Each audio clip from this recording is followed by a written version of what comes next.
किया है यासिक अहमद जो डिस्ट्रिक्ट डेवलपमेंट कमिश्नर पुंछ ने और डॉक्टर हजरात डॉक्टर प्रियंका जो हमारे कंसल्टेंट्स हैं, मेडिकल ऑफिसर्स हैं, पैरामेडिकल स्टाफ है, ये बात याद रखिए। ये बहुत स्कीमें चलाई हैं जिनसे आपको फायदा लेना चाहिए और उसमें कोई आपके जानकारी होगी तो आप उससे फायदा।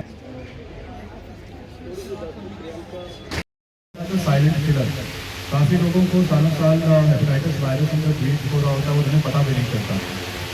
इसकी वैक्सीन भी हाल ही में आपको याद होगा तो तकरीबन 20 साल पहले ही लॉन्च की गई थी। और ये पर्टिकुलर जैसे कि मुझे आपने तकरीबन बता दिया कि ज़्यादा ट्रांसमिशन खून के जरिए होती है या किसी और रखे कॉन्टैक्ट के जरिए। और पर्टिकुलरली इस इन्फेक्शन की जो ट्रीटमेंट है वो कॉमनली अवेलेबल नहीं होती। पहले तो मैं करूँगा कि कार्टेजेस आपके पास रिस्पॉन्सिव में हैं और ये जो ड्रग होते हैं DA कोकोसोबी टैक्सर वो सब है अवेलेबल, ठीक है। और इनकी जो ट्रीटमेंट साइकिल उनका फॉलोअप बड़ा जरूरी होता है।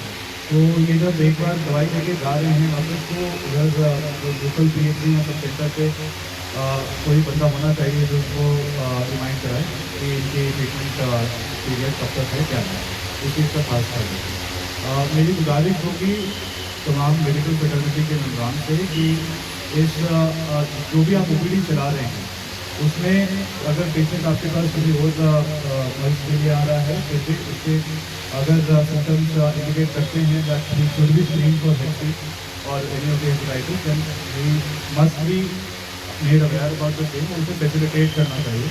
काफ़ी लोग एडवांस स्टेज में जाके ही डिटेक्ट होते हैं and by then it is too difficult to control the thing. Also district hospital authorities आपको जो एडवांस केसेज हैं उनको जम्मू में उनकी जो पूरी ट्रीटमेंट होती है उधर गाइड करना बहुत ज़रूरी है।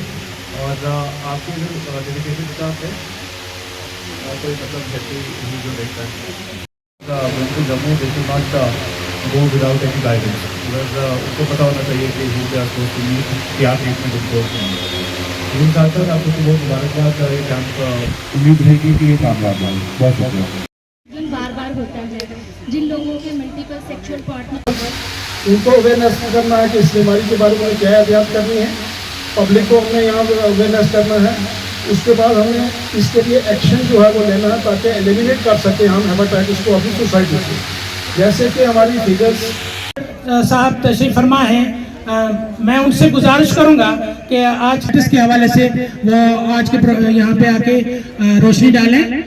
डॉक्टर बलविंदर सिंह टेस्ट हो जाते हैं, फ्री होते हैं, हर किसी लेडी को ये टेस्ट करवाना चाहिए। ये ज़रूरी क्यों है? क्योंकि प्रेग्नेंट औरत से ही ये जो वायरस है ये बच्चे को चला जाता है। डिलीवरी के टाइम या ऑपरेशन के टाइम ये जो है सीधा माँ से बच्चे को चला जाता है। इसमें क्या कहते हैं, एहतियात आप लोगों को यही रखने हैं। उबला हुआ पानी, साफ़ सुथरा पानी, फिल्टर्ड पानी आपने पीना है।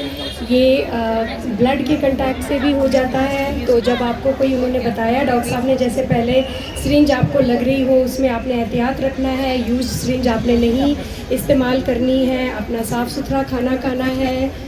आपस में मियाँ बीवी अनप्रोटेक्टेड हस्बैंड से वाइफ को भी हो जाता है ये, तो उस चीज़ का भी ध्यान रखना है। इसीलिए प्रेगनेंसी में हम ज़रूर ये करवाते हैं।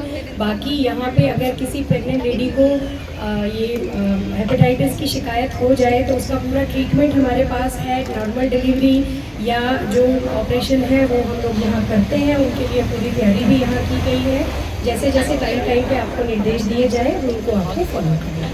वो हम कहते हैं वो उनको हम हेपेटाइटिस A कहते हैं, B, C, D और E वो नाम से जाने जाते हैं। उसी तरह से कोई दारू पीता है उसमें अल्कोहल लेने से उसको हेपेटाइटिस हो सकता है। कोई और कोई नशा करता है उसमें दवाइयों की वजह से हेपेटाइटिस हो सकता है। कई लोगों को जो कोई कंजेनिटल कोई बचपन से कोई बीमारी होती है उसमें कोई एंजाइम का डिफेक्ट होता है, उनमें हेपेटाइटिस हो जाता है। लेडीज का हम फर्स्ट एंटीनेटल विजिट जब वो पहली बार ही चेकअप कराने आती है। Sarpanch doctor Sanjay Raina sir, district Ayush officer Poonch, doctor Nusrat Bhatti साहिबा, मेडिकल स्टाफ और श्री फरमा है। सर, हम दिल की अम्मी गहराइयों से आपका खुशामदीद कहते हैं। आप अपनी दोनों को मसरूफियात के बावजूद यहाँ तशरीफ लाए। सर भी है, ये उसमें दोबारा हो सकता है और उसका जो पैदा होने वाला बच्चा है उसको रिस्क हो सकता है। तो हमें स्पेशली बच्चों को गंदे पानी से बचाना है। के प्रोग्राम के हवाले से बताएंगे। जैसे आज वर्ल्ड हेपेटाइटिस डे हमने यहाँ सेलिब्रेट किया, जिसको डीसी साहब ने आके इनाग्रेट किया। यहाँ पे हमने अवेयरनेस दी जनरल पब्लिक को, प्रेग्नेंट वुमेन को, और वो जो बच्चे जो ड्रग्स में हैं उनको, और हमारे जो डायलिसिस पेशेंट्स हैं जो डायलिसिस में हैं उनके सभी को रिगार्डिंग हेपेटाइटिस सी के जो ये लीवर को डैमेज करता है, और अल्टीमेटली जो लीवर डैमेज हो जाए तो ये बड़ा एक कॉस्टली अफेयर हो जाता है, क्योंकि लीवर ट्रांसप्लांट होना बहुत मुश्किल सी बात है हमारे लोगों के लिए इधर।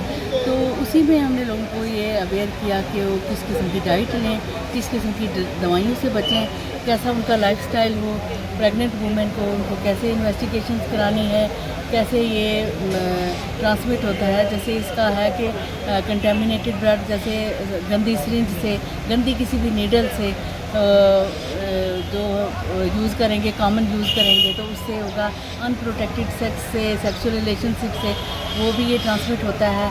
और प्रेग्नेंट वुमेन जो है वो वैसे ही अपने बच्चों को ट्रांसमिट करती हैं। तो इसमें लोगों को बड़ी एहतियात बरतनी चाहिए कि हम अपनी डाइट कैसे लें, हमारा लाइफस्टाइल कैसा होना चाहिए, हमारी हेल्दी हैबिट्स होनी चाहिए, और सिंगल सिरिंज यूज़ करनी है जहाँ कहीं भी, जो वो लोग पब्लिक भी अवेयर होनी चाहिए कि कोई हमें ऐसे कंटेमिनेटेड सिरिंज तो नहीं दे रहा है। तो उसी के लिए हमने ये प्रोग्राम किया है। तो हम लोगों से भी यही अपील है कि अपनी सेहत का कुछ मामलात में बहुत ख़ास ख्याल रखें और अवेयर रहें।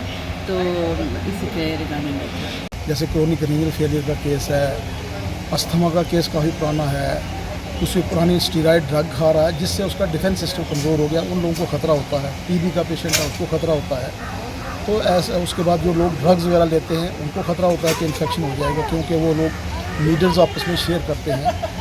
तो इस किस्म के लोग, प्लस जो ब्लड डोनर हैं या ब्लड जिसको चढ़ाया जाता है, रिसिपिएंट है, उनको टेस्ट करके ही चढ़ाया जाता है। लेकिन इन सब लोगों के लिए यहाँ कैंप लगाया गया था कि इन लोगों के टेस्ट किए जाएँ, ताकि अगर कोई किसी को ऐसा इन्फेक्शन है तो उसका टाइमली ट्रीटमेंट किया जाए। गवर्नमेंट ने इसके लिए एक full fledge program, national viral hepatitis control program रखा है, जिसके तहत ये सारी एक्टिविटीज़ चल रही हैं, और उसी ज़िम्मे में आज का ये दिन मनाया गया है।